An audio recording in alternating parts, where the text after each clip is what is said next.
Alright you guys, how are we? My name is Jake from Jake Reacts. Welcome to the channel. Consider subscribing, consider liking the video before we've even watched this because as you and I both know, we're going to see something special here. We already have today. First of all, we watched the 4x100 metres at the 2021 SEC Outdoor Track and Field Championship. LSU ran under 39 seconds. Terrance Laird was behind Matthew Boling and he brought it back. We just watched the 100 metre final with more anticipation than I've ever had for a race unless Usain Bolt is running in the 100 metre final at the Olympics. It lived up to expectation. Terrance Laird ran a 9.8 second flat 100 metre dash and Matthew Boling came in second with 9.97. I'm guessing, I don't know for sure, but I am guessing that that is both PBs for both athletes. In this race, we have both athletes, again, it's a 200 metre final at the same meet. They've already run two races today, and you would think that, you know, just running 200 metre legs each today wouldn't really take too much out of them. But the whole act of getting ready for the race, warming up, getting out there, the adrenaline dump after a race twice already, you know, it's not going to be easy. So it's a big day of racing. Both athletes have blown me away already. I feel as though we are going to see something extremely impressive. We're going to see Terrance Laird absolutely blow our minds. He's going to get under 20 seconds. Will he get under something like 19.8? Because if he does, that's Olympic level, no doubt. He already ran a 100 metre dash in a time that would have won an Olympic 100 metre final. I do believe that in 2016, Usain Bolt won the 100 metre dash in 9.8 flat, or was it 9.85? I don't know. Look, don't hold me to that. I just see 9.8 flat and I'm like, holy shit, I've seen that in the Olympics as a first place. And that's fucking unbelievable. This guy is 20 years of age. He's like 5'9". He's about 165, 170 pounds. There's not much to him. You know, when you think about a real sprinter, you think about a bulky guy, you think about a gymnast's body. I mean, he's light, he's slight, but he's fucking clinical. And he's very impressive and very exciting to watch. And so is Matthew Boling, and so is, you know, any athlete that's making it to a final in the 100 metre or 200 metre or 400 metre or 800 metre. I won't go as far as 1500, but 100, 200, 400, you know, 4x100, I absolutely love it. I love speed. Usain Bolt is an absolute hero of mine. And look, that's about enough from me. Let's get into the video. Let's see what happens.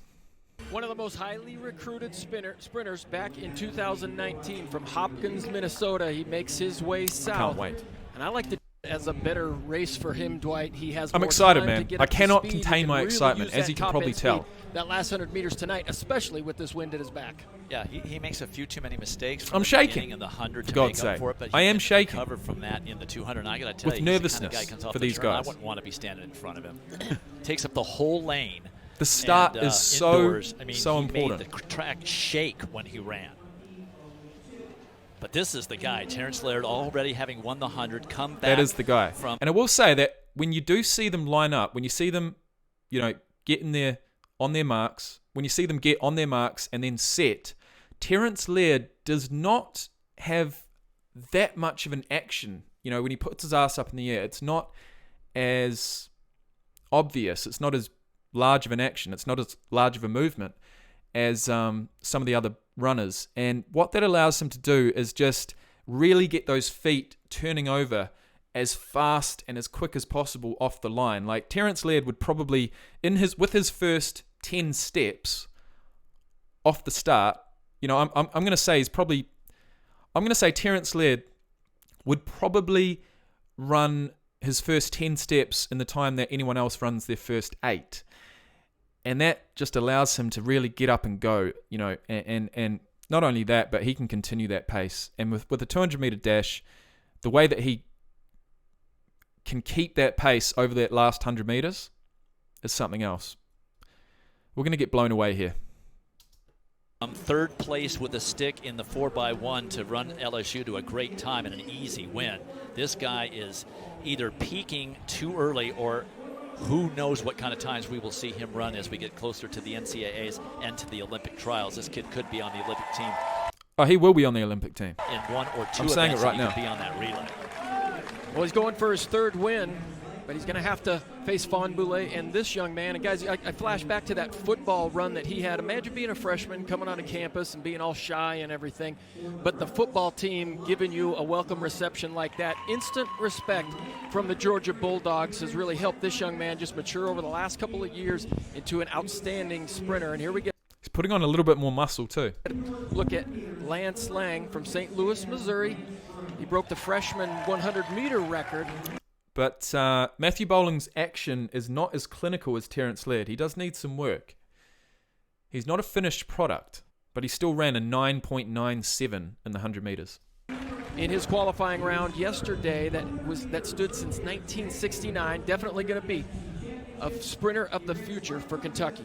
He's fourth in the 100, now coming back here in the 200. Laird in 6, Boling in 7. And with a couple of entries in this final. And like the 100, only Laird for LSU. They would really like to have more opportunities and points here.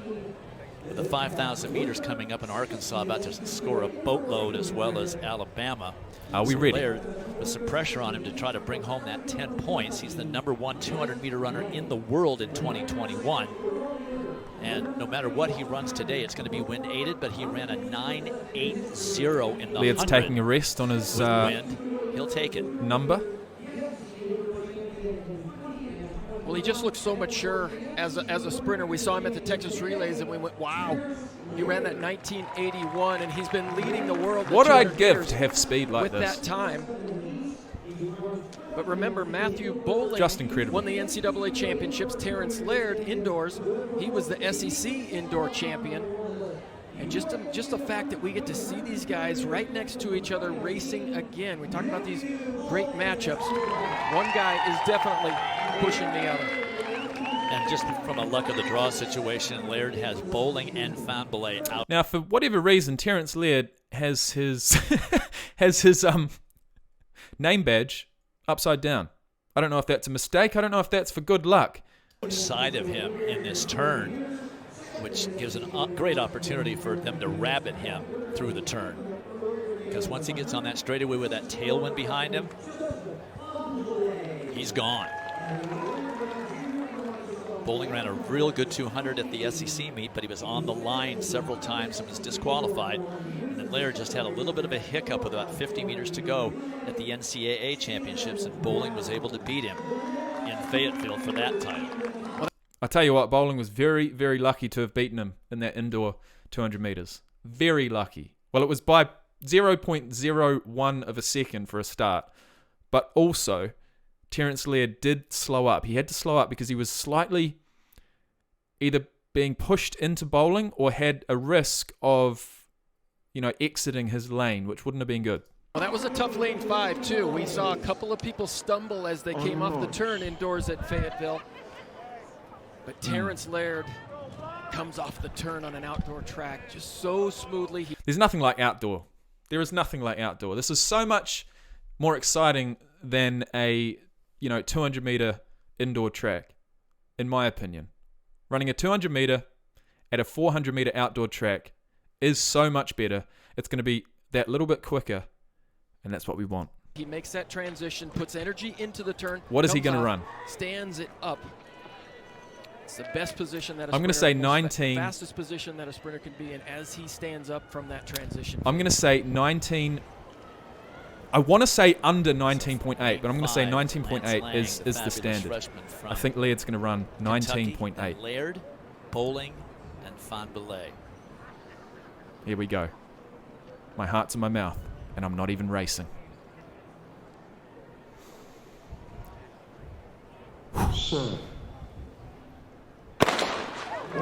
Okay, everyone's got a decent start. And Laird, and Lang is out early. Fawn-Boulay didn't. And the all blue, it's Lang. Now here comes Laird. Look at this. He just pushed right through the middle of that turn, and it's Lang and Laird. Who's going to have it? Who's going to get it in the last 100? It is Laird. I tell you what, Laird is not. He's going to run out of real estate. Oh! I was going to say, he wasn't really pulling away like I expected him to. 19.85. 1982 for Laird, and it's legal. 1.7 meters of wind. It calmed down just long enough for him to run that 200. And he validates that it's under time 20 he ran seconds. earlier in the year that was wind aided.